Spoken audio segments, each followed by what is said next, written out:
Fierce gunfight at Phougakchao, Awang Lekai and Maning Lekai between Kuki militants and village defense volunteers in Bishnupur district. Now, one village volunteers injured rushed to Ras Medicity. Let us move on to our news editor at another studio at Bishnupur correspondent Dhanachandra at Phougakchao Ikai right now for the update news.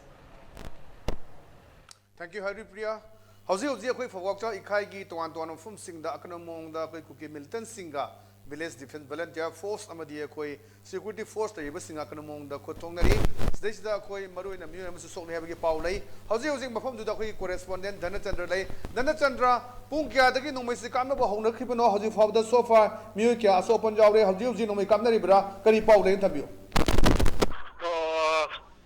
nongmai kamna ba se ayuk ki pung manga adoi dagi hobane koi Kuki Militants singna koi gi bom amdi nongmai sing kapsel padagi koi gi village volunteer amadi state force ka pung manga adoi kamna hobane holi kok da koi gi village volunteer hobijam gitajen sahi nimphumapon koi gi karang dagi koi village volunteer ama sokre uji Ras Medicity da koi lakan nabgi pau lai re aduga holi ma koi te kong sang bi maning light tel aduga koi holi yang pon kamnari aduga koi Phougakchao Awang Lekai makha lekai di oina di hojiki oina di koi kamna ba sing hak dek khre aduga holi yang pon kamna ri je koi te kong sang bi light tel te kong sang bi maning holi yang pon kamna ri koi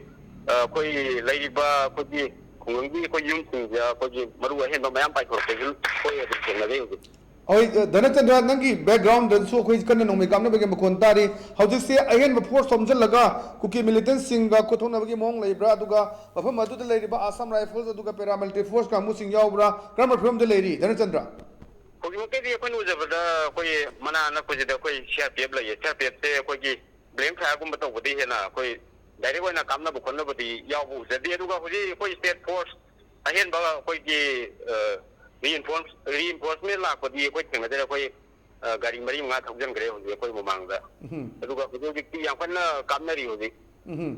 maruina hoji fawdadi ngasai ama sokhiba angan ma sokhiba aduna tabada atopa aso punjab gi paw lebra kari lei Dhanachandra hoji ding kitti ahen ba sokpa gi paw gi le aduga ko te khong sang bi maning ko bangal gi mete ko mete bangal ta ba itinau singi mo gi te khong gi maning de lei ba koi gi tanggon amada bom na tarakpadagi hori yang kan mai jai aduga makhatan haji nangi background da koi nongmai kapagi makhon tai adu any adoi de leri ba jaga sing du nongmai maru paisalakpa aduga bom maru paisalakpa kari bom bu fangi nongmai maru di phajana dum yaure aduga bom makti yaw tri budi ko bi